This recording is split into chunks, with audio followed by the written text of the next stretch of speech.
And we're very honoured to have an international guest speaker with us. And in a few minutes, we'll listen to his presentation. Come in, Gilbert. If anybody who's come in and has not signed the visitor's book, the register, please do so before you leave tonight. I'd also mention that it's being live streamed, and I'll mention a bit more about that in a moment. I'd also encourage members to renew their membership if they haven't already done so. There are quite a significant number that have not renewed their membership yet, and it is important for us, and particularly since we've been live streaming, to sort of have a revenue stream to sort of cover all that. So if anybody here tonight or on live stream, if you haven't renewed your membership, we'd encourage you to do it as soon as possible. But equally so, if there are people who would like to join our organisation, either here or through streaming service, please let us know, see our treasurer, or get hold of our website to do that. Also, we've been mentioning during the year our Friends of Lutheran Archives annual research fellowship, and it's a program we started last year. We initiated that with one grant last year, and if anybody here or live streamed or anybody who you know that might be interested and fit within the criteria of the grant, which really the essential part is to utilise the resources at Lutheran Archives for whatever presentation that might take. So it closes this year on the 31st of October to be handed in to our secretary, and it's also available on our website. So I encourage you to do that if you know somebody who's interested in doing that. Those people who have emails would have received your FoLA news by now. It's got an amazing amount of information in it, doesn't it? Each time, including this time. And those who are getting it by post, it might still be in the post, but look forward to it. And I think you'll find a lot of very interesting material in there. Now, with live streaming, can I mention a couple instances of the international significance of doing this? The first that I'd like to mention is Joe Mattner from Bremerhaven in Germany, who has been here a number of times amongst the Mattner family. I think some of us call him an honorary international life member of FoLA. He's very committed to our organisation. I've stayed with him twice, and I've gone to church with him twice too, in his home Lutheran church. And when I was there last, he had one bookshelf in his apartment just full of FoLA stuff in English. And so he has great admiration for our organisation. Those of you who were here in June may recall that I mentioned in the announcements at the beginning of the meeting that Lyle Kupke's mother had passed away a few days earlier. Lyle and Lois have also stayed with him in Germany. And when Joe heard that, he sent a condolence message immediately to Lyle. And otherwise he wouldn't have known. So it has a powerful influence, doesn't it? The other is Dr. Anita Maksimovic, who's hoping to watch the program tonight. If you are, hello and welcome to our meeting. Otherwise, you may have to watch it on YouTube. But Anita also has a great interest in the Klemzig Church and Pastor Kavel's movements in Prussia before he came to South Australia.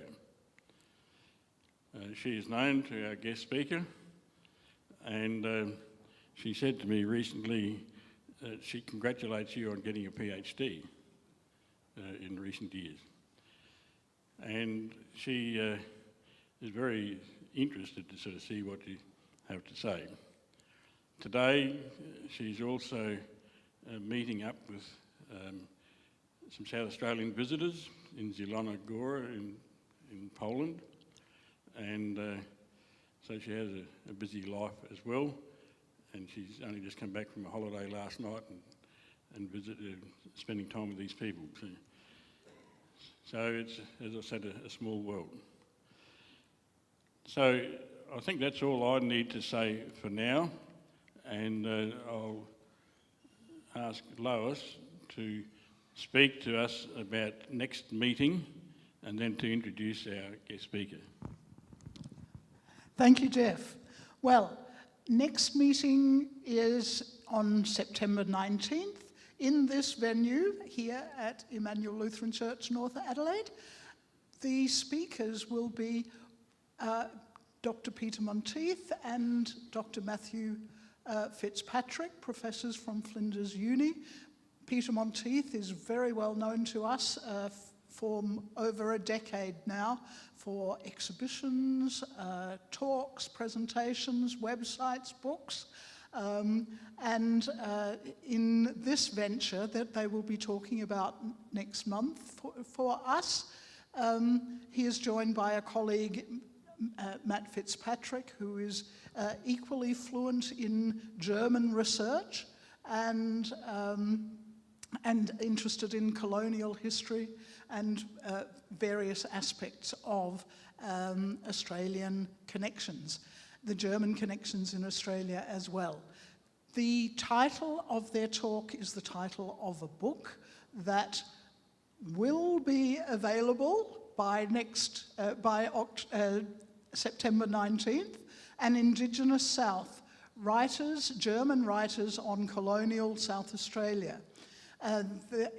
They pick up the fact that Germans were in South Australia right from the beginning of settlement here, and so there were many German settlers, German visitors, and of course the German missionaries that we all know. Many of them, not many of them, a number of them, a good number of them, wrote about their encounters with the Aboriginal people here, with the Indigenous people here. They observed the expansion of European settlement and what was happening to the Indigenous people at that time. Some of them formed very close contacts with them, and many of these visitors also set down their observations, their close observations. And these have, in most instances, been translated freshly from the German so that they're now available for English-speaking Australians to discover what the German visitors, settlers, missionaries observed here in those early years. A few of the writers are known to you. Clement Schurman appears, and Teichelmann as well. Another one who you may have encountered before is Dr. Hermann Köhler, who came on the Solway in 1837 and also was very keenly observing what was happening at that time. That book is being produced by Wakefield Press, and it will be available here. And in the meantime, you will be able to, at that evening, hear these important, precious records of what people observed in the early years here in South Australia. So, the early years in South Australia, the subject of tonight's talk, and again, it's a book, based on a book, or that's not it. Well, it's not a book. The book is far too long to be talked about tonight. We had to choose one piece from it, one area, one section, one theme from it, let's say. because it's a very extensive book that covers the background, the social background in Prussia of the migration, the Old Lutheran migration to South Australia, and the religious revival, comparable migrations at the time, and so on. But we wanted, well, yes, I think we wanted to have present to you tonight something a little closer to our story, but something where a new perspective will open up, fill in a lot of gaps with what we have known vaguely for many years. I must say that back in 2012, when a young school teacher from Germany started popping into Lutheran Archives quite regularly and asking for documentation of Pastor Kavel and his migration and so on, we never imagined this night. But here it has come. He started working on it in his free time while he was out here on 4 occasions with a class of students from his school, Lindau, in Germany. And eventually it became a very serious matter. The seed for his interest, I think, was in this story was laid much earlier on his first visit to Australia and to South Australia, when he visited Hahndorf and bought David Schubert's book on Kavel's people. And that developed into an interest which then motivated him to take up, I think, probably not quite aware of exactly what he was doing, writing a PhD while working full-time as a teacher in a gymnasium, in a high school in Germany. And that he actually managed to finish it is quite an accomplishment. And of course, the custom in Germany is that PhD theses must be published, so it eventually became a book. But of course, since that book is in German, I suspect that most of you wouldn't be able to read it. It is fascinating, however, and we will invite him now, welcome him now, to speak about one aspect, Kavel, Pastor Kavel, in search of a new home for his church. Welcome, please, Johannes Boxdörfer.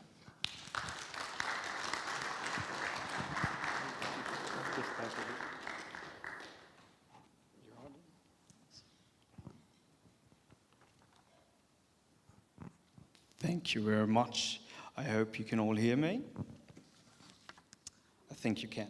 I feel very honored, and yeah, it's also a pleasure for me to be able to speak to you tonight.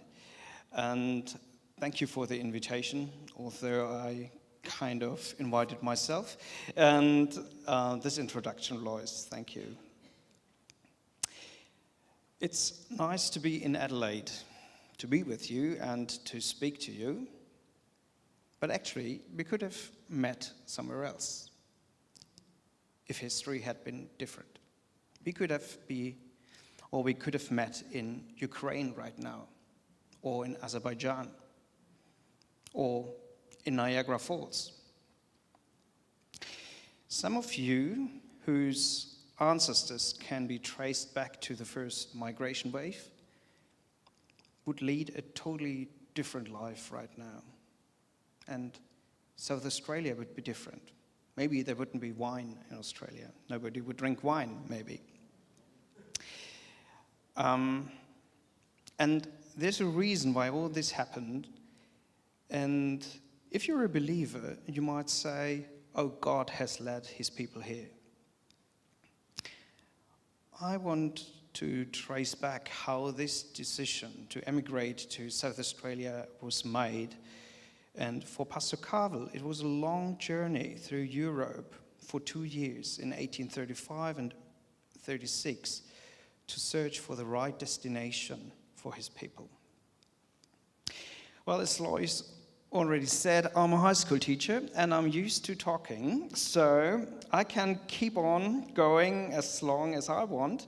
I'm really trying my best to hold back and concentrate on what's important. And I've heard there are a lot of experts on this topic, so I'm a bit scared. I don't want to bore you with something you already know, but I would like to have a short look at what I have planned for you. So every time I will raise my hand, I will say, okay, the next page, please. Yes, you can keep on. So the structure for my talk is the reason for emigration, Pastor Kavel's search for destinations of emigration, and these are three options. The plan A was, or plan 1 was Russia, plan 2 was USA, and the third plan was Australia. And I want to talk about different visions for the colony of South Australia. And hopefully you don't have any questions afterwards. So, now we come to the point that you already know. I'm quite sure that most of you probably already know that the church union between the Reformed and Lutheran churches was started in Prussia in 1817 for the celebration of the 300 years of Luther's Reformation. So I'm just giving a rough overview. The royal family, so please, the next slide. The royal family and Friedrich Wilhelm III of Prussia, they were Calvinistic, Reformed. The main part of the people were Lutheran. And the Prussian king himself wanted to found a new church, a united Protestant church, a bit modeled on the Anglican church, and a new agenda was introduced in 1822. An agenda is the order of worship with liturgy, prayers, and instructions for the pastor and congregation. At the beginning, the acceptance of this union was voluntary, but in 1830 it became mandatory. So, yeah. Next. Yeah, next one, please.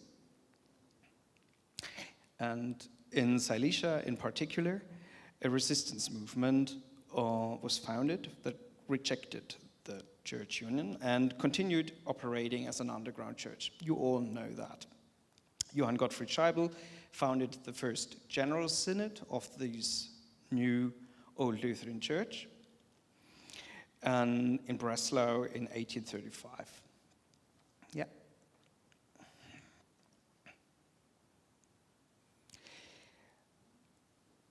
Next, please. And the church leadership of the Old Lutheran Church was located in Silesia, but it spread across eastern Prussia via Brandenburg and Posen to Pomerania, Mecklenburg, and Saxony. And you know, this church was officially illegal, so baptisms, confirmations, and marriages were invalid. Pastors like Krause or Grabau were even sentenced to 1 year in prison. And for the people it meant, without a confirmation, youngsters were not allowed to leave school. They were not allowed to graduate. So they had to keep on going to school, and the parents had to pay for the school, even if they were 16 or 17, maybe. And yeah, with marriages being illegal, of course, that caused other problems. Old Lutheran farmers and craftsmen were seized, so the political pressure really was strong. I think we need the next slide.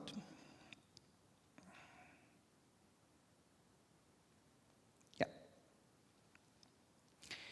The king wanted to enforce the union with all his might. And one must not forget that this is the time of the Restoration in Europe. And absolutism wanted to regain power against the ideals of the French Revolution. So it wasn't about democracy, it was about just obey and follow the rules. And, yeah, please. And on Christmas Eve in the year 1834, at 6 p.m., it's said that 450 Prussian soldiers stormed the Christmas service of 200 Old Lutherans in Höningen. According to an official report, it were only 60 policemen or soldiers, and they forced the community to hand over the church keys and were successful. So, from the beginning of the year 1835 on, and this is where our story now starts, it was clear that an Old Lutheran church in Prussia had no future. So this was the situation in the year 1835. And now we turn our attention to a village in Brandenburg called Klemzig and the pious Old Lutheran pastor August Kavel. Next slide, please. Yeah, please, yes. It was in May 1835 when the consistory revoked Pastor Kavel's permission to perform clerical duties. Officially, he wasn't allowed to be a pastor anymore for his congregation in the Klemzig church. From that time on, he has lost his job. He has also lost his home because he was living in the rectory. And then that's the point when he had to look for a plan B, not only for his congregation, but also for his personal life.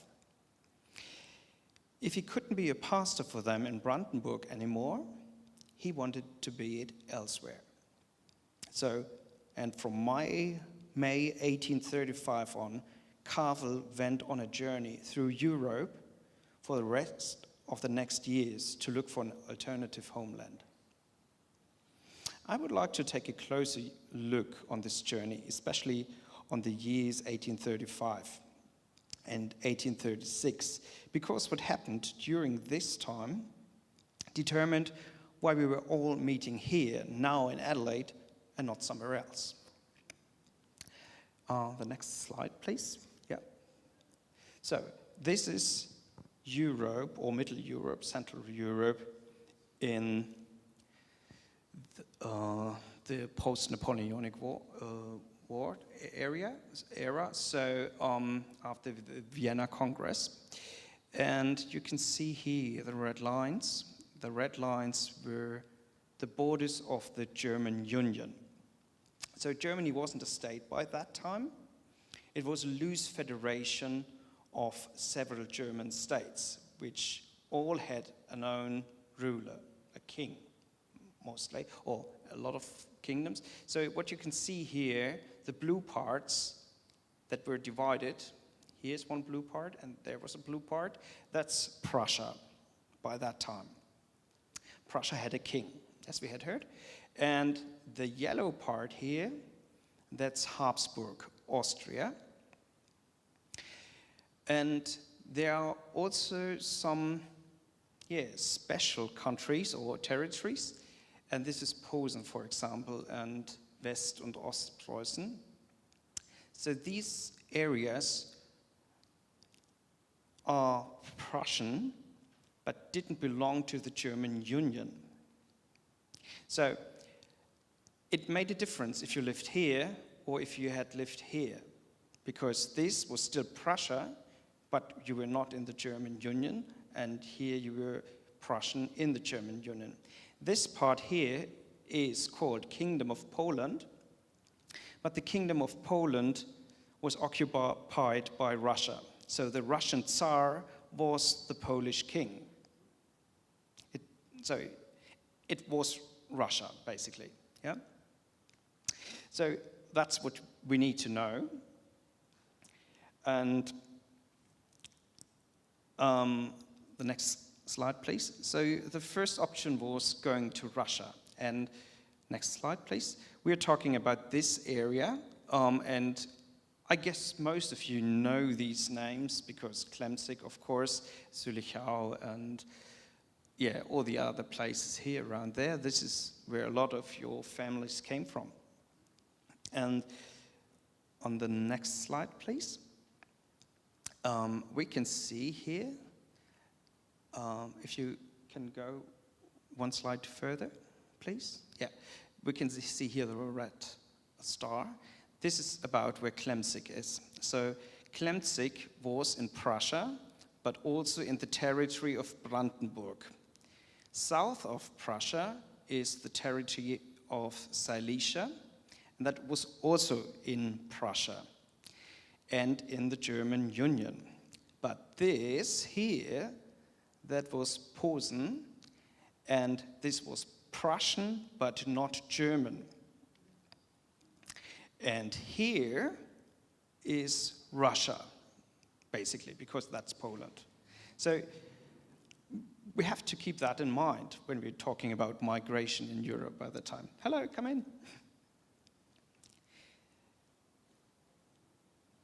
So, when you can go one slide further. Yeah. And one more, please. Now we're talking about this place. So Klemzig is here. This is the area where all these Old Lutheran first pioneers lived. And this is the town of Gostinin. And some sources indicate that in summer 1835, Kavel stayed in this city, in Gostinin, with the pastor Ludwig Otto Ehlers. It has always been described in a wrong way or transcribed in a wrong way because it was Otto Ehlers, and some sources said Oehlers because they didn't see the dot between the O and the Ehlers. So they made it an Oehlers, and that's why nobody found this person. But he was a pastor in Gostinin. He was a Lutheran pastor to a German congregation in a Polish but now Russian city. That's a bit weird. But it's interesting that Kavel went there. And we know that Ehlers and Kavel knew each other for some years because Ehlers had mentioned him in letters or diaries before. And the town of Gostinin lies in the Russian part of Poland, about 290 kilometers away from Klemzig. And since the late 18th century, a lot of German settlers had moved there and had formed a German congregation.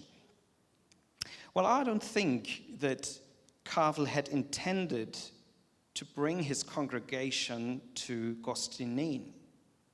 It might have been an option because it was only 290 kilometers and you would live in a totally different state. You would live in Russia. But I think Kavel had more considered emigrating to the Black Sea, which is nowadays Ukraine. And we should not forget that in the early 19th century, Russia was a very, very popular emigration destination for Germans, and especially for German Protestants, because Prussia was generally granting religious freedom and favorable economic conditions. Thousands of Germans had traveled before either on the Danube to nowadays Ukraine or on the land route to the Volga region or even the Caucasus. And the Russian Tsar family was so closely related to the Prussian and Württemberg Hohenzollern family that it was basically German. So it was easy for Germans to move to Russia because they received special privileges in Russia when they settled in this endless expanse under the conditions to cultivate land. So, of course, Russia must have been the first idea. And it would have been very close. We should keep that in mind. Let's have a look at the Lutheran Church in Russia. The Lutheran Church in Russia faced administrative challenges due to its vast geographical spread. There were Lutheran congregations in the Baltic areas, but also thousands of kilometers away in what is nowadays Azerbaijan. So the Russian Lutheran Church in general did not have a very effective administration. But for groups like the Old Lutherans, who wanted to maintain their religious separation and isolation, maybe, Russia would have provided an ideal environment. They could just have settled anywhere and could do their own thing. Nobody would have controlled them. So, why didn't they go to Russia? We know that Pastor Kavel reconsidered his plan to move his congregation to Russia, even before finding a better alternative. Christian Erdmann-Jensch mentioned that Kavel considered Russia as an emigration destination, but was advised against it due to the outbreak of the Polish Revolution. The new Tsar Nicholas I, who succeeded Alexander I in 1825, had brought political instability to Russia. And his reign started with a harsh suppression of the Decembrist uprising and continued with a severe crackdown on the Polish uprising in 1830. By 1832, Poland was fully integrated into the Russian Empire, and many Poles fled to German territories, to France and the United States. But the unrest in Poland by 1831 did not pose a direct obstacle to migration in 1835 anymore. And from Klemzig to the maybe Black Sea, the Old Lutherans would not have been necessary to step onto Polish ground. They just could have gone through Silesia and directly to Russia and not through what was Poland. So I don't think it was more likely that political changes and increasing Russification in the newly acquired Russian territories raised concerns. In these years, Russia became more orthodox, more autocratic, and more nationalistic. And religious tolerance wasn't guaranteed forever. For instance, the Basel Mission was banned in the Caucasus in 1835. So that year that Kavel considered going to Russia. And this highlighted the unpredictable nature of religious freedom under Nicholas I. So I think it was Nicholas I who was the biggest reason not to go to Russia. And we know that in 1835, Kavel went to Posen. So he might have stayed some weeks here and then went back to Posen, and he met Wermelskirch here. The next slide, please.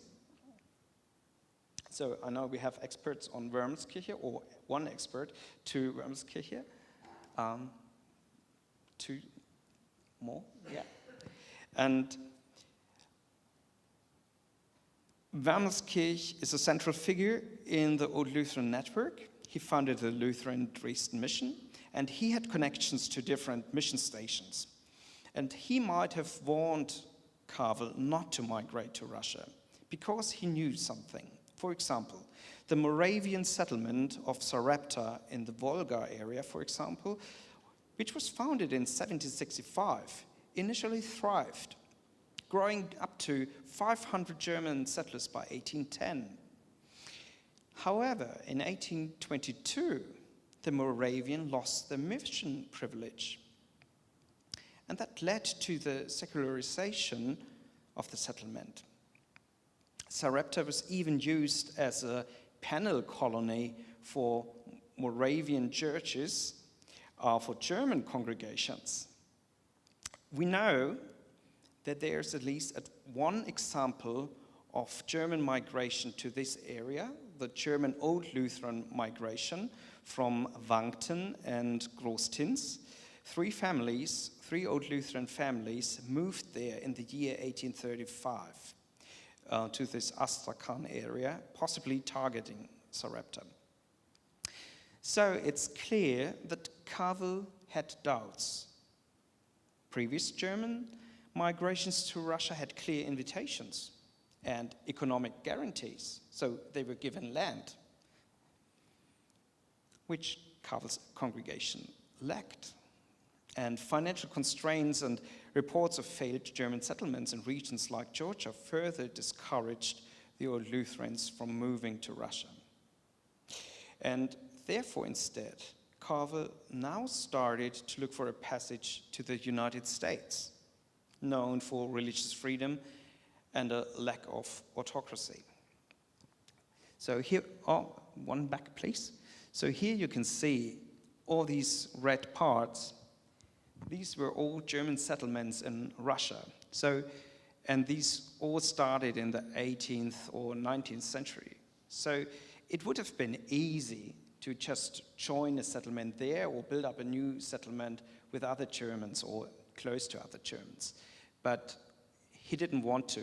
And to come from Klemzig down here, you would not have to cross this area, which was Poland. So I think there must have been different reasons. So now the plan B, USA. The next slide, please. In 1835 also, a small group of Old Lutherans from the Breslau area left for the USA. Wilhelm Iwan only mentions in his book the names of the heads of the family, but estimates the group size at 15 people. The most prominent among them was a shoemaker Züngler, because after his arrival in Buffalo, Buffalo is here, here, in the state of New York. On October 6, 1835, he wrote a letter in which he praised the advantages of the USA in dazzling colors. This so-called Buffalo letter became the most important propaganda instrument for the emigration of Old Lutherans to North America. And it reached Breslau in December 1835. And copies were increasingly circulated in communities willing to emigrate. However, it's unclear how quickly it got to Klemzig, but it got to Klemzig. So people knew there would be an option to go to the USA, and there are other German Old Lutherans in Buffalo. And Buffalo lies on a very strategic location. The next slide, please. It's very small, but I'll show you. It links, so Buffalo's here on the Lake Erie. This here is the Niagara River, so Niagara Falls is here. And this here is the Hudson River, and New York City would be here. So, Buffalo is linked to New York City via the Hudson River and the Erie Canal. And the Erie Channel was newly opened by the time. The population rose on 5 times between 1830 and 1840, and Germans from all over Germany moved there. All kinds of Germans moved to Buffalo. In 1837, the first German newspaper and a German Turnverein was founded there. Buffalo is a city, and the district of Niagara Falls became the new home of Old Lutheran migration, mainly from Pomerania, guided by the pastors Grabau and Ehrenström in 1839. So it would have been an option to go to this area. And in January 1836, Kavel was sent to Hamburg by his congregation to find a way to go to America. But before he went there, he stayed in Berlin with Dr. Ludwig Mangold. Mangold was part of Berlin's educated upper class. Kavel's week-long stay with him, which caused a delay on his way to Hamburg, suggests that Mangold assisted Kavel with emigration efforts. Kavel's brother Daniel also stayed with Mangold later in 1836, communicating with the government from there. And in 1837, Kavel reported meeting Heinrich Ludwig Lobeck, founder of the Berlin Life Insurance Company. And that indicates a strategic partnership for financial support. He got to know very important and rich people in Berlin. And I think this was because he was looking for someone as a sponsor. But he didn't find anyone sponsoring him and his congregation in Berlin. So he moved on. He went for a short trip to Magdeburg and see Karl Georg Heinrich von Rohr, who later became a key advocate for Old Lutheran immigration, but he also didn't find financial support there. And after that, he traveled empty-handed to Hamburg, hoping to find a passage to North America. In 1836, there was no regular transatlantic line from Hamburg to America. The emigration of Kavel's lower-class congregation members required significant financial support, leading him to seek sponsorship. The model of indentured servitude was not an option for him, or not at all anymore. So they really had to find someone willing to pay for them for the passage. It's interesting because the other ones who came from Pomerania and moved to New Berkholz near Niagara Falls, they paid on their own. So there were congregations able to pay for themselves. And from February 6 to March March 25, Kavel stayed in Hamburg, and during this time, Kavel interacted with influential and also upper-class figures in the Hanseatic city. It's surprising that Kavel finds no way to arrange a finance to passage to North America. And one of the, and I need the next slide, please. One of the most important persons in Hamburg Kavel met was Martin Hieronymus Hudtwalcker. He was a pietistic senator and police chief in Hamburg. He absolutely supported Kavel's cause against racialism, and Hudtwalcker had connections with prominent revival movement figures and introduced Kavel to this group. What is even more important, he helped facilitate Kavel's contact with Charles Flaxman, the agent of George Fife Angas. So in the end, it was this Hamburg senator, Hudtwalcker, who brought Kavel and the South Australian Company together. Evidence includes a note with Kavel's later London address that I had found among Hudtwalcker's files in the Hamburg State Archives. The context of these files is interesting. During this period, while Kavel was in Hamburg, Hudtwalcker, as the police chief, negotiated with the Australian Agricultural Company to send convicts from Hamburg to New South Wales. And this agreement offered young men an alternative to imprisonment, providing work, accommodation, and opportunities for advancement in Australia after their time in prison. This project is the very first link between Kavel and the continent of Australia.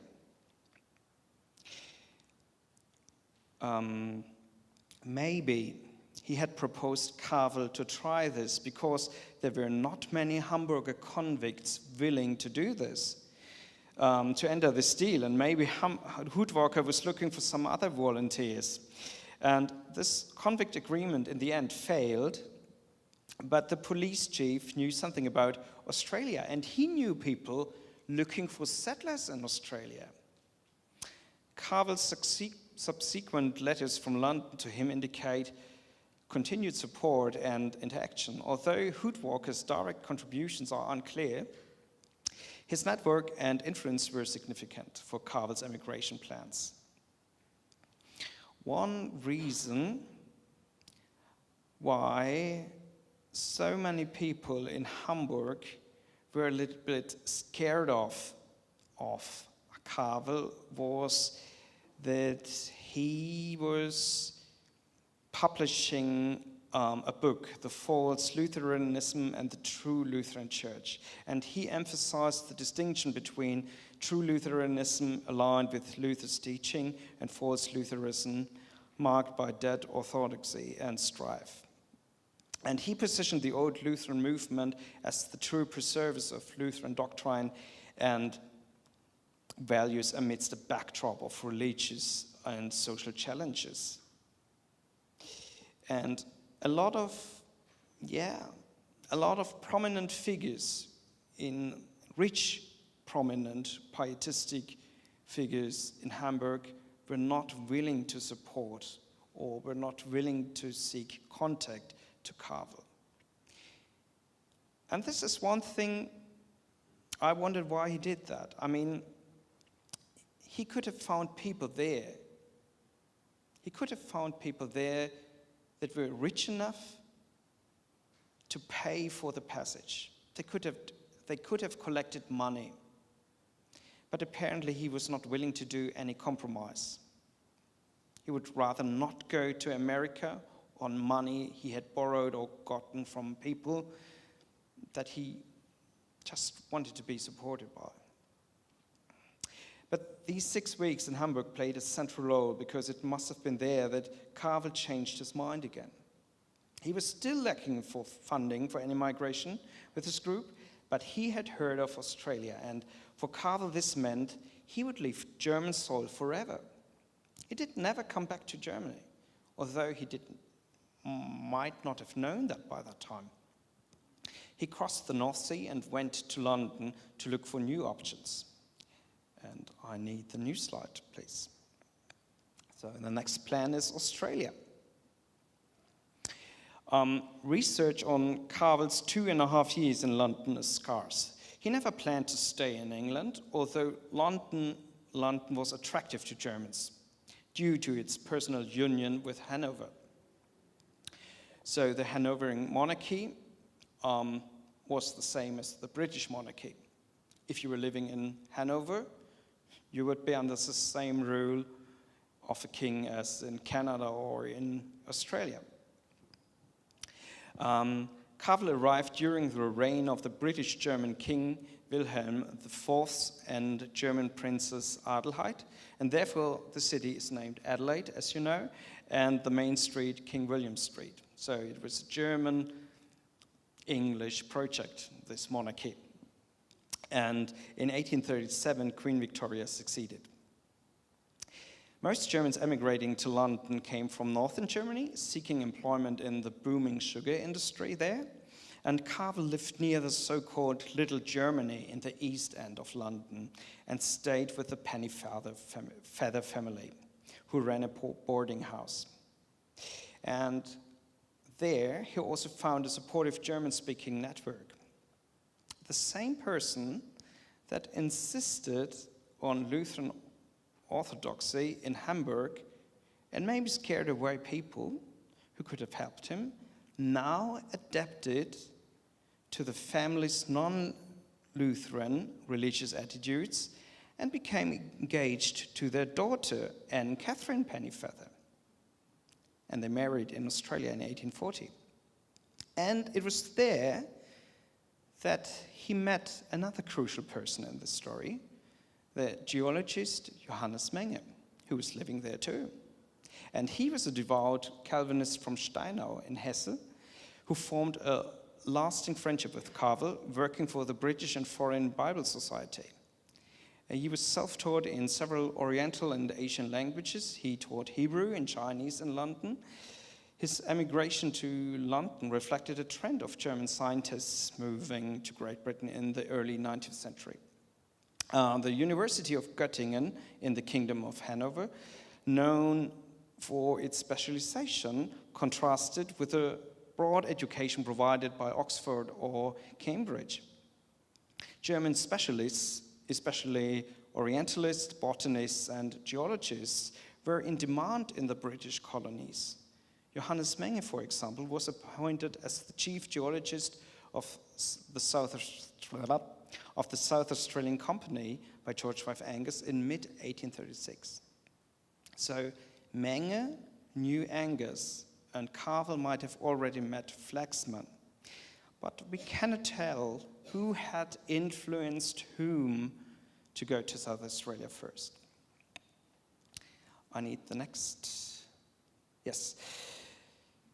Kavel was part of the local Lutheran congregation in London, likely attending St. George's German Lutheran Church, because that is located close to where he lived. And despite regular attendance, Kavel felt little integration into the German Lutheran scene, as indicated in his letters. But the independent nature and challenges of these congregations influenced his vision for establishing a Lutheran church in Australia. I was doing some research in London, and I got in contact with the German pastor of St. George's, and she was showing me the church, and we were looking in the church books, and we couldn't find any hint of Pastor Kavel. So I guess as a pastor, he would have went to Lutheran services, but he never became a member of the congregation. But maybe because he knew he wouldn't stay. And it was in April 12, 1836, when George Fife Angas met August Kavel.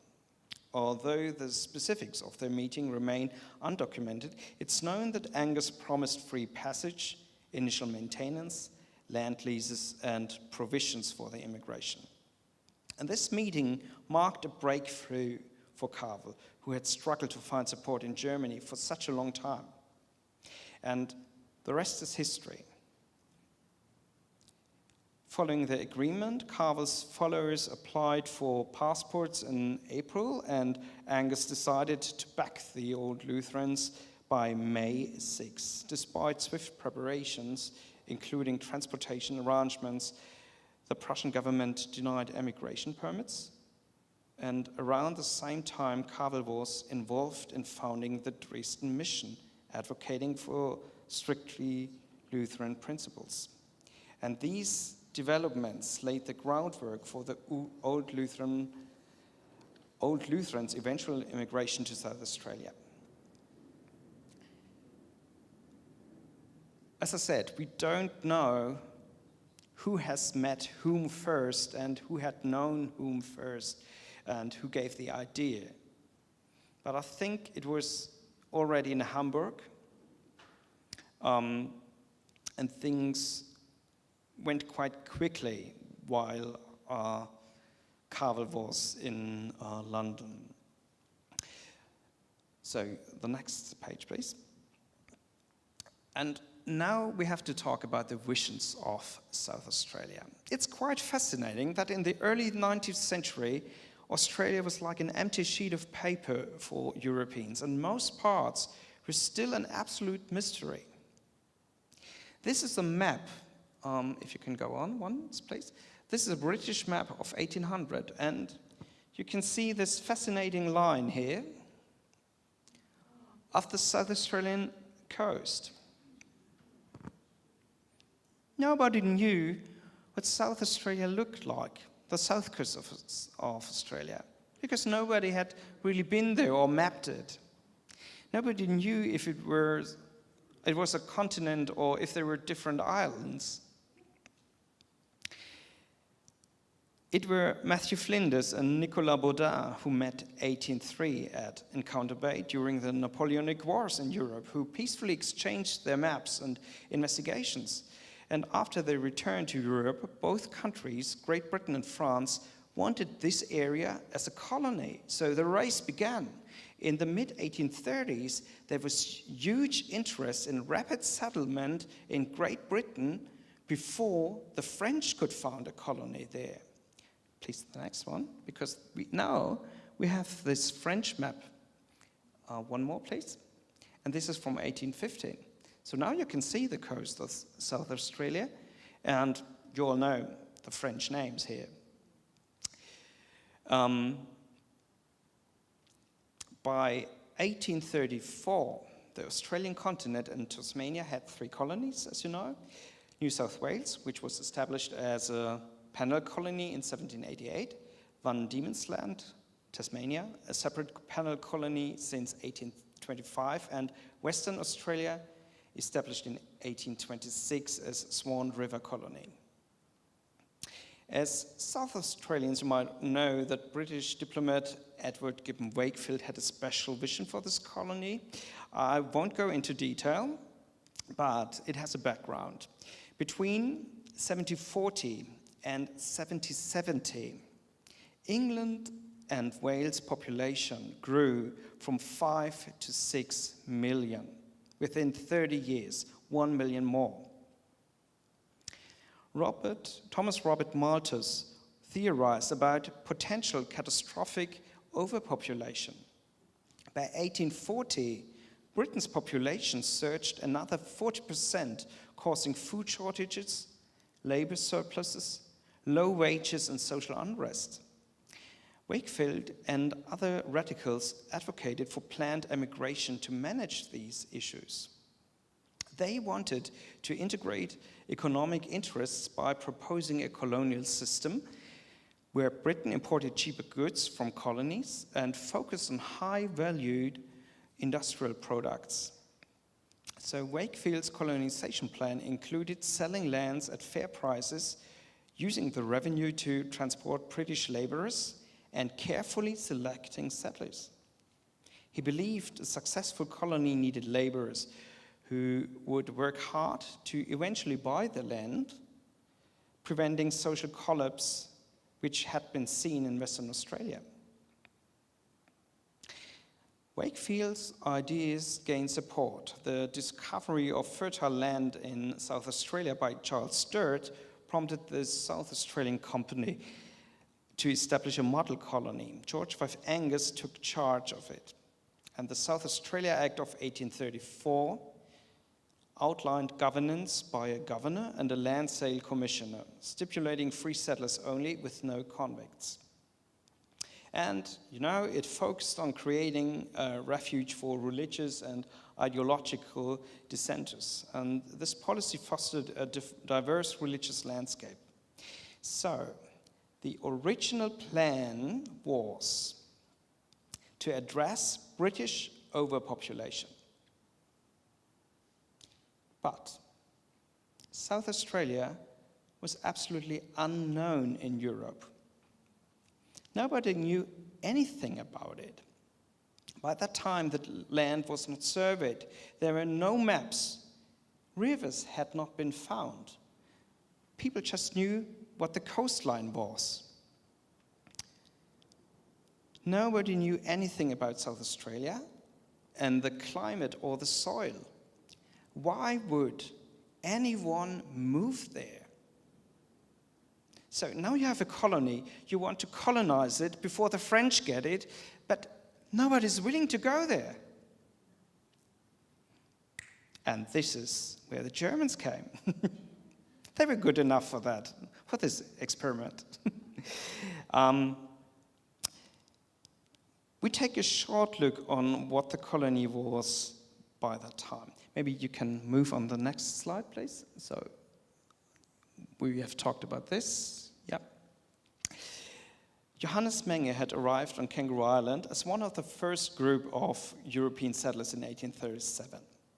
But this initial settlement attempt failed, totally failed. Kangaroo Island, despite its idyllic portrayal, was unsuitable for settlement due to the water scarcity and poor soil fertility. Captain Dillon had warned the Colonial Office about these issues in 1832, but his report was ignored. The island's harsh conditions were only suitable for the toughest individuals who braved the heat and water shortages. While seal and whale hunting was profitable, European settlers faced significant challenges, leading to a population decline. By August 1841, only 90 people remained. Most settlers moved to the mainland, to the area of Adelaide. So everything you could know about South Australia by that time was, don't go there. You can't live there. You will die.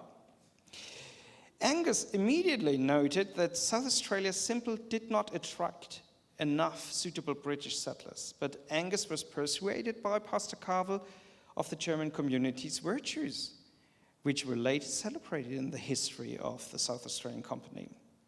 Please keep in mind, for a German group, this just didn't make any sense at all. A new start as farmers or craftsmen in Poland, in Russia, or the USA would have been so much easier and so much more predictable. In 1838, when the first Old Lutheran settlers from German regions arrived, South Australia was a largely unknown territory with extremely weak infrastructure. In theory, it was an economic and ideological experiment, and in practice, it was a precarious provisional settlement. You know that the first settlers had to live just at the beaches and riverbanks here in Port Adelaide when they arrived. At first glance, it definitely wasn't a land where milk and honey flows. So, next, please. And now let's talk about the different visions, why people moved there and why Angas wanted people to move there. And this is the crucial point.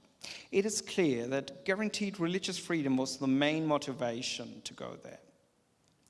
But it's also likely that there must have been an additional vision for future coexistence. At least Kavel had sufficient time in London to prepare for a life under fundamentally different circumstances and conditions. An indication for this is the planning of a mission station in South Australia. That is important. The Dresden mission was established with Johann Georg Wermelskirch as its first director.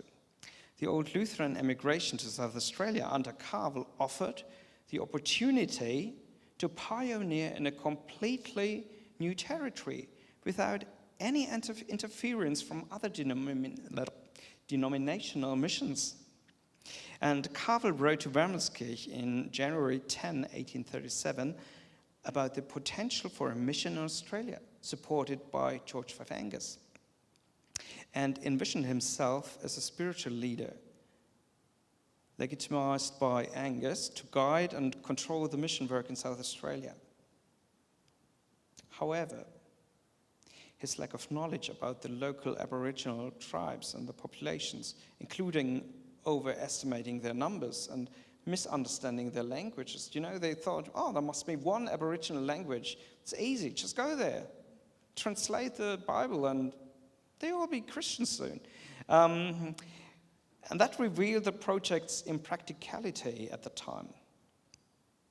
Nonetheless, the urgency to act prevented more detailed planning.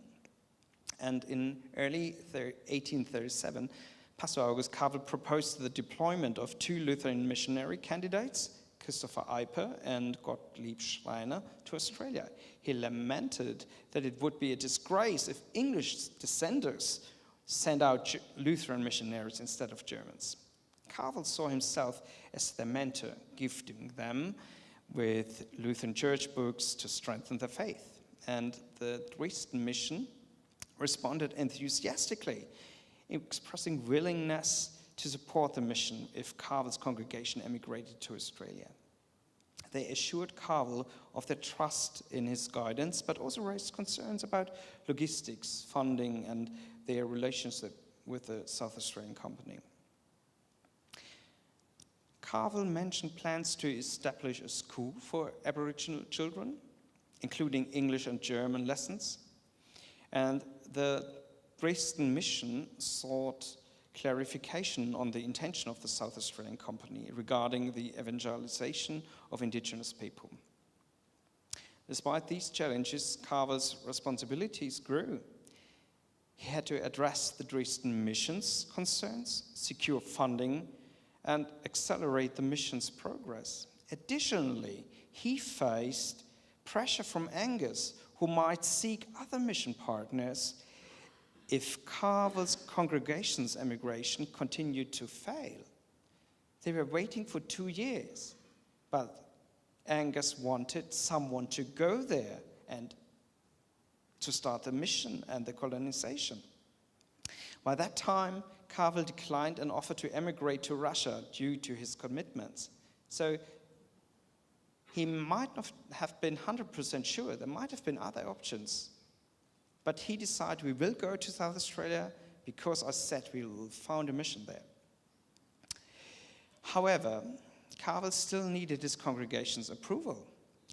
And he envisioned his entire congregation engaging in missionary work, combining his pastoral role with the mission. In subsequent letters, Kavel indicated his contemplation of leading the mission in Australia with a different community. So if his community in Clemson couldn't go, he might have just taken another group from maybe another state, not of Prussia. But it's clear that he had maybe shifted his focus. So mission became more important than the congregation, but he stuck to the original plan. Angas pressured Kavel by threatening to give the mission project to the Moravians if he couldn't emigrate. So he was tempted to focus on missionary work and no longer on the emigration of his congregation, but he kept on waiting until all the members of his congregations had their passports and permits to emigrate. So, to sum this up, Kavel wanted to build up a mission in Australia, but he knew that in the end, he focused more on the apostolic church order. So, with him as a leader. And that became the main field for him. And he was a strict and consequent leader with clear positions. And this resulted in several splits, ending up with having several churches in even small villages. But his vision was, I want to save my congregation. I want to build a new church. And this might not have been able in Russia, not in Poland, not in the US, because there already had been a Lutheran church. Only in Australia, he could be the very first, and he could set the conditions. And this is my main argument to say he wanted to go to Australia because nowhere else he could have found this freedom. But it was risky. And there's one more man we need to take a closer look at, George Fife Angas. And he was born in 1789 into a devout Puritan nonconformist family. He grew up facing religious discrimination, so he knew what he was talking about. Despite this, he founded the Benevolent Society of Coachmakers at 18 and later fought against indigenous slave labor in British Honduras. And he was involved in evangelical networks, and his business flourished, and he invested in various social and missionary projects. He was instrumental in founding the South Australian Company, aiming to establish key economic sectors in South Australia, including agriculture, sheep farming, and banking. Despite challenges like low land demand and high investment costs, Angas persisted. He envisioned utilizing Johannes Menge's geological expertise to secure essential resources. Angas' first meeting with Pastor Kavel was inspiring, leading to plans for German emigration and missionary work in South Australia. He was a pious man, but, there's a but, he still wanted to make money. He planned to establish a fortified mission station at the confluence of the Murray and Darling River, far from Adelaide. So we need this. And the funny thing is, nobody knew where this confluence was. So if you have a look here, this is where this would have been. The Germans should have settled there, not here. Wrong place. He wouldn't have given them this land. You know, Johannes Menge described the Barossa as the cream of South Australia. And the Hahndorf area and the Adelaide Hills, that's beautiful. It's good to live there. That wasn't meant for the Germans. That was a big failure. The Germans should have gone here, somewhere, and the funny thing is it wasn't even in South Australia, it's in Victoria, yeah, it's Victoria. So, but nobody knew where the Murray and the Darling were.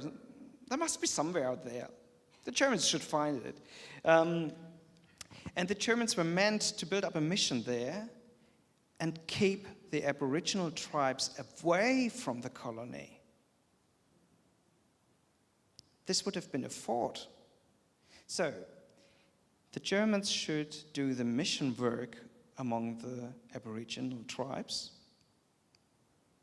They should become Christians, but should stay away from Adelaide and all these European settlements. That would pacify the region. The Germans would be well. They would get along somehow in the place nobody knew. And yeah, it would have been fine. But it ended up like this. And this mission station was designed to serve as a colony outpost. And this is revealing Angus' capitalistic motives behind his vision of a paradise of descent. I don't want to blame Angus for anything. He still is a hero, yeah? He still spent a lot of money on the Germans to get them here. But we should keep that in mind. There were other thoughts too. And the mission station, yeah, never became real. Despite everything, he was a businessman, and the South Australian company aimed to generate profit. Certainly, he combined philanthropy with practicality, but it was still intended to be financially beneficial for him. And to be honest, it was highly risky and also irresponsible to send some 100 Germans somewhere to Australia, to just bring them here in an area that was absolutely unknown, in a colony that almost failed. Because when the Germans arrived, nothing was provided for them. They had no place to live. They had no fields they could work on. They could not buy land. They could not work somewhere. They could not earn money when they arrived. Or at least they couldn't earn money as a congregation or community. They would have had to work somewhere else, but they would have had to separate. So all this planning in London was very theoretical. I mean, they arrived in the Australian summer. They just could have starved here. George Fife Angas and also Kavel might have been responsible for the deaths of some 100 Germans, just trusting them. I mean, we are lucky it turned out differently, but it were others who took care about the Germans, or they took care about themselves. But we know about Captain Hahn, for example, or others who really thought, okay, we have to solve a problem here. We have to find a place for them to live, to take care of them. It was not Angus in the end. He couldn't, because he was so far away. And yeah, we know that Flaxman asked him questions, and it took 3 months, 4 months that the letter arrived in London, and it took 3 months, 4 months to get back to Adelaide. And yeah, you can't wait for an answer for 6 or 7 months if you're almost dying. Yeah. We know, of course, that things turned out differently. The three main settlement areas of the German immigrants are in the Greater Adelaide area, the Adelaide Hills, and especially in the Barossa Valley. How this came about would be the topic of another talk. And the main reason was there was no map that could show a way to the confluence of the Murray and Darling, and the organization of the South Australian colony was completely chaotic. The deal with Angas became void because the first settlers were simply fighting for survival. So it's funny to talk about visions, but it ended up totally differently. I think Kavel did not want to lead his congregation to just any place through emigration. He had to ensure that his congregation could continue to adhere to the true faith in the future, and for that, it was important to settle new land and establish the new church system with him as a leader, undisturbed. At that time, this was no longer possible in Russia or the USA, and South Australia was ideal for that, but from a purely rational perspective, it was far too unpredictable to settle there. And the next and last sheet, please. In the Barossa Valley at the Kaiserstuhl, there's a monument with the inscription, "The Lord has given us this land." As I said at the beginning, this is a matter of faith. For the Old Lutheran congregation, however, it was a certainty. The Lord has given us this land. And that's why I named my book, well, I named it in German, Führ uns an der Hand bis ins Vaterland. So the English hymn is Guide Us by Your Hand to Our Fatherland, the Moravian song, because it appears repeatedly in various sources from immigrants. And what still impresses me most is the deep trust in God and the awareness that their true homeland was somewhere else anyway. And I want to thank you for your intention, and I hope you survived it.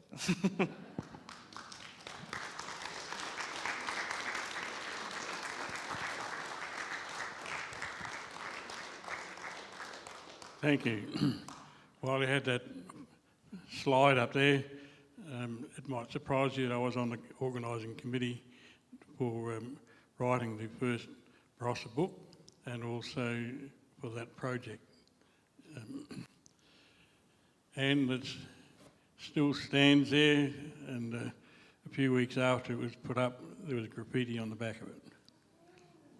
But they've been able to remove that. So, there you go. Now, any questions, anybody?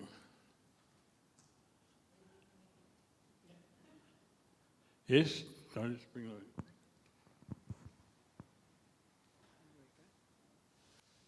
Yes, thank you for a most interesting talk.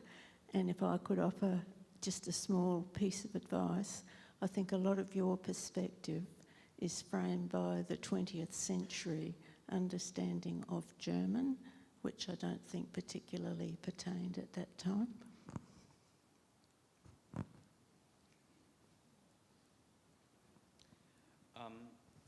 I acoustically didn't understand everything you said. Can you just repeat it?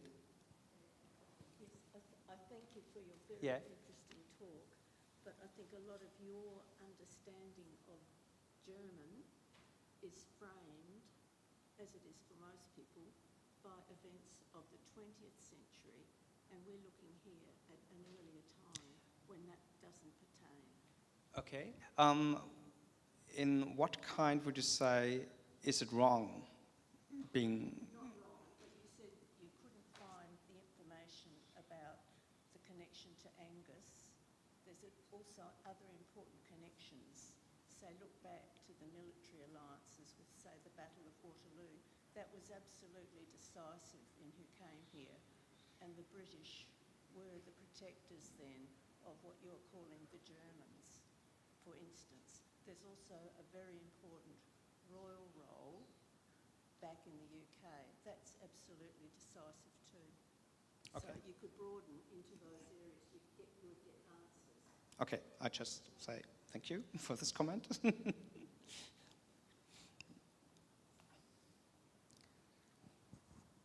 Any other questions? Yes, Lorraine?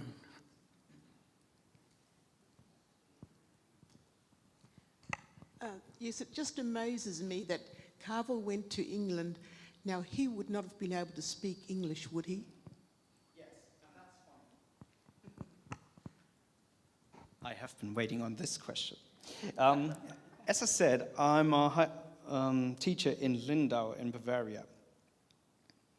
And what surprised me most is in Lindau, there was a Lindau family sending out a missionary to India. And his name was Schreivogel. And the Schreivogels were in India, but they had one son, and the son was sick, and he went to London to recover his health. And it was this son of a Lindauer missionary who was the translator for Kavel.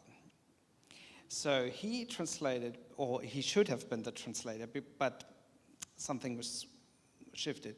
The date was shifted. But he should have been the translator for Kavel and Angas on this talk. So they had translators, and Schreivogel then was sent to South Australia, and he might have been the very first German who had been in South Australia. And that's funny, yeah, but of course, Kavel didn't speak English by the time. He might have learned it during these 2 years, and yeah, especially with Menge as a kind of roommate, or they were not sharing rooms, but they were living in the same house. They might have, learned German and English. Yeah. Okay, Just a comment. I don't know how good Kavel's English was, but I know on the journey out to Australia, he was teaching English to his congregation. On the ship coming out to Australia, he was teaching his followers English. But maybe not in the first 2-3 months of staying in London. no, maybe not, but by the time he left, he'd learned quite a bit of English.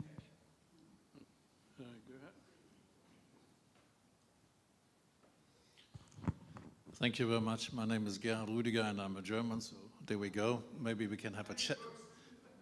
I didn't write a book, but the book was written by Christine Lockwood. She is the one who knows all and everything. That may well be the case, yes. But I'll tell you about that later. The question I have, thank you first for your very fascinating talk. I knew parts of it, but there were a lot of facets, and I think I need to get your book. But what I'm curious about is indeed the place where Kavel met with, what's her name, Pennyfeather? What was her name? Catherine was her name. Catherine Pennyfeather and her family, sorry. And the hostel that apparently their family were organizing, where a number of international missionary and colonial people apparently had been meeting and intersecting. Did you ever find out anything more about that? Not really. By the way, Catherine Pennyfeather came to Australia, you know that part of the story, no? And then she passed away in childbirth. I had been to London and to Bowman Square, but the house doesn't exist anymore. And I've taken some pictures of the house where it would have stood. No, I didn't find something in specific about the Pennyfeathers in London archives or anything like that, sorry. Yeah, I've been to several archives in London, and Kavel is really a ghost in London. You would not find anything about him, just about what he wrote or which letters were preserved. But in the archives, he just didn't disappear. He didn't appear. And yeah, I'm sorry, I can't answer this. One of the reasons why this is of interest is that, at least I have heard, I've never seen any evidence, but apparently the Pennyfeather family and Angus seem to have had some connections. But in what form, I have never found out. And this would explain how Kavel Mm-hmm. Yeah. Well, yeah, I can't say because Angus normally didn't live in London. He had his office there, but he lived in Dawlish, which is in southern England. And he only came from time to London. And yeah. But the office where the South Australian Company's office is, that's quite close to the St. George's Church and the place where Kavel had lived. So it might also be this local closeness that enabled him to meet or whatever. Yeah. Good. Oh, sorry. Very short question. How important were the Lutheran Archives to your research? So this is very easy to answer. I couldn't have made it without them. Yeah, I mean, I can't say the numbers. Maybe it's 80-90%. But the most important source is Eloise. You know, when I first came in 2012, Rachel was sitting there at the reception. I went in and it just said, "Oh, I want to write a thesis about the German Old Lutherans, and I don't know exactly what I'm looking for." And Rachel was giving me just some books, and I started reading. And then we had a coffee break or tea break, and then there was Lois. And I thought, oh, that's a nice woman. She was talking to me. Oh, she knows a lot about it. And I thought she was just doing volunteering work there. And it took me about, I think, 3 weeks or even more to find out who she was and what she knows about it. And yeah, so this has been the main source for my inspiration and all my questions. And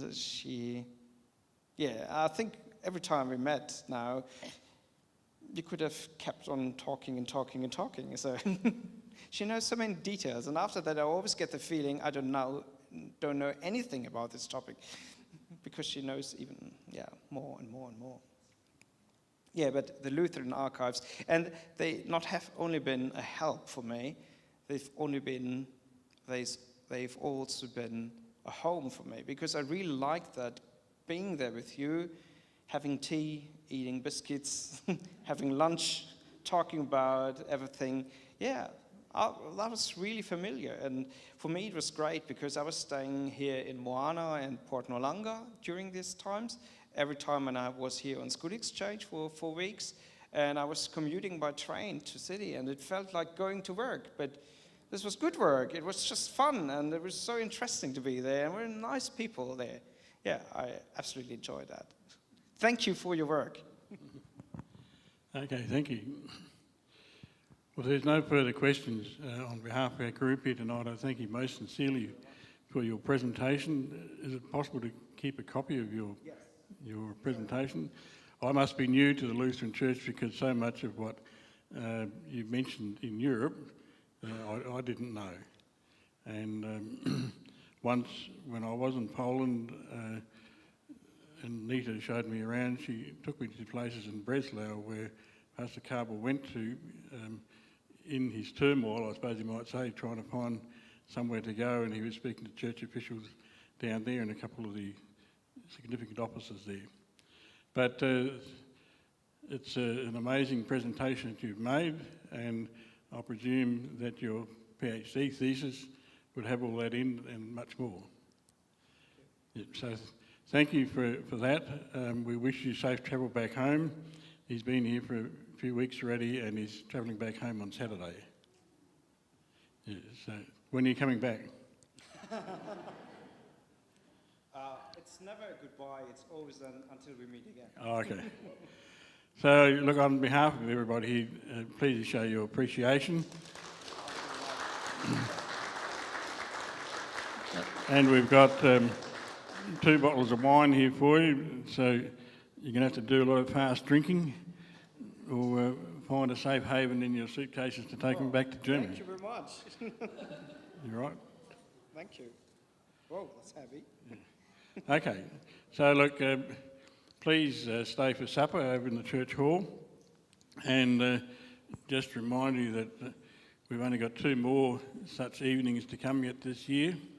Next time is the presentation that Loa spoke about with Peter Monteith, and the last one in October you would have seen in the FoLA newsletter is Samuel Daring about the problems at Neil's Flat, where they got 3 churches in the same paddock, you might say.